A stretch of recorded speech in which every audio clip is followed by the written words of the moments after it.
After World War II, African nations were officially freed from European colonial rule. This is mostly an illusion, as European powers maintain control indirectly via the banking system, bribes, trade sanctions, and occasional military interventions. During the Cold War, Western domination of Africa was challenged as the Soviet Union funded revolutionaries. With the end of the Cold War, American resources freed from European commitments were redirected toward domination of the African continent and conquered Somalia, Libya, and Sudan. The U.S. Army's Kelly Barracks in Germany was vulnerable to closure as the Army's 7th Corps headquarters was deactivated after the Cold War ended. It became home to the new Africa Command that was spun off from the European Command in 2008. Its creation was explained as a counterterrorism effort because anyone who opposes the American empire is a terrorist.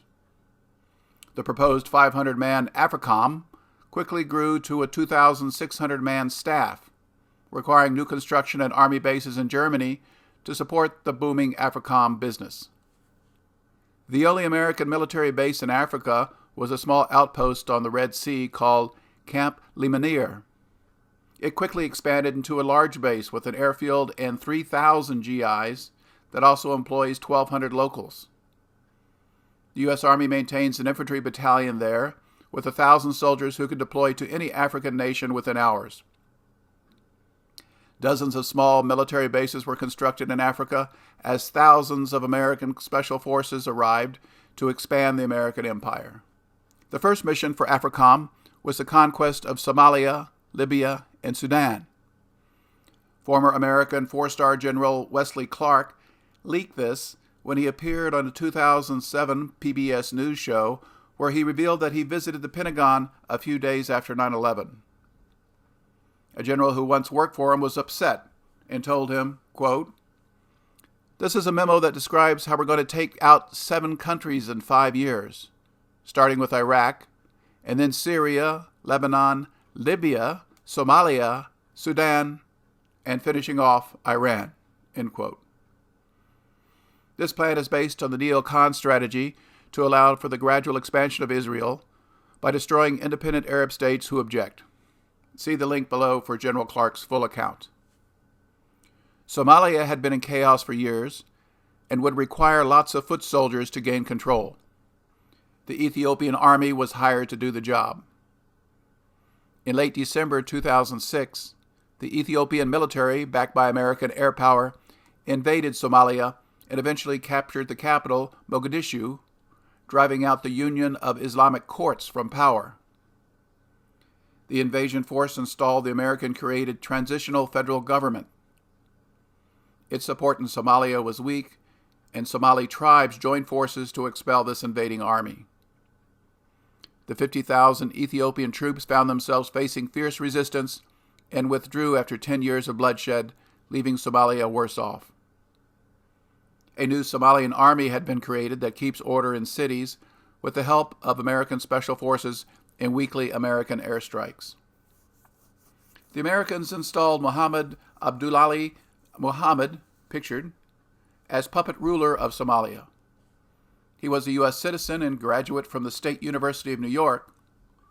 Mohamed was working for the state of New York until recruited to serve as Prime Minister of Somalia in 2010.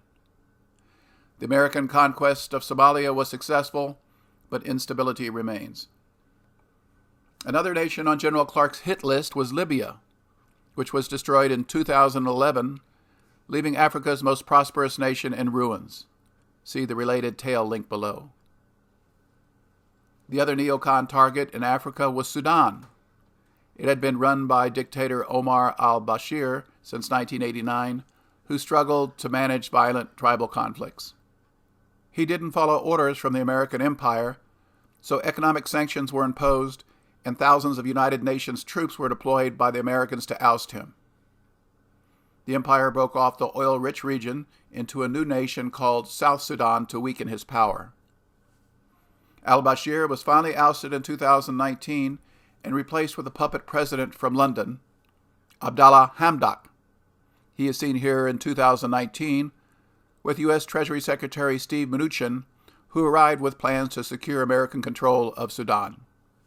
Between 2013 and 2017, U.S. Special Forces saw combat in at least 13 African countries, according to retired Brigadier General Donald Bolduc, who served at U.S. Africa Command from 2013 to 2015 and then headed Special Operations Command Africa until 2017. These countries are Burkina Faso, Cameroon, Central African Republic, Chad, Democratic Republic of Congo, Kenya, Libya, Mali, Mauritania, Niger, Somalia, South Sudan, and Tunisia. He added that U.S. troops have been killed or wounded in action in at least 6 of them. U.S. military bases in Africa continue to grow in size and number. In 2019, the U.S. Air Force opened a new $110 million airfield called Air Base 201 in the southern Sahara Desert in Niger.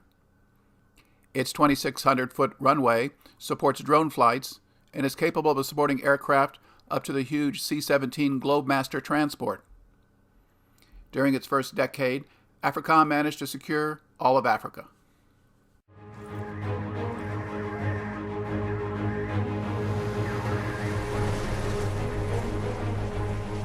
With 53 nations, a diverse population, and a landmass more than 3.5 times the United States, Africa presents unique and complex challenges.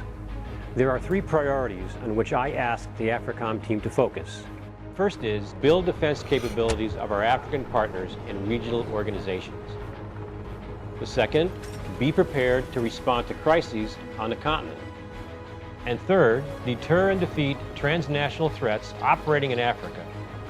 The United States Africa Command focuses on working by, with, and through our African partners to help establish a secure, stable, and prosperous continent. U.S. military has avoided public relations disasters since only a dozen Americans have died amid this violence. The worst case occurred in October 2017, when an 11-man Special Forces team accompanied Nigerian forces to meet an Islamic group. They were ambushed and forced to flee. The team escaped with 2 wounded but left 4 dead soldiers behind. Congress held hearings on this incident. A leading neocon and chairman of the Senate Armed Services Committee, Lindsey Graham, was shocked to learn that the United States had over 1,000 soldiers just in the African nation of Niger. This would have been no surprise if he had browsed the Africa Command's public website, linked below, and saw how massive this organization had become. Soldiers from state National Guard units are sent to Africa too. Graham could also view that command's latest promotional video to see the American empire is spending billions of dollars to dominate all of Africa.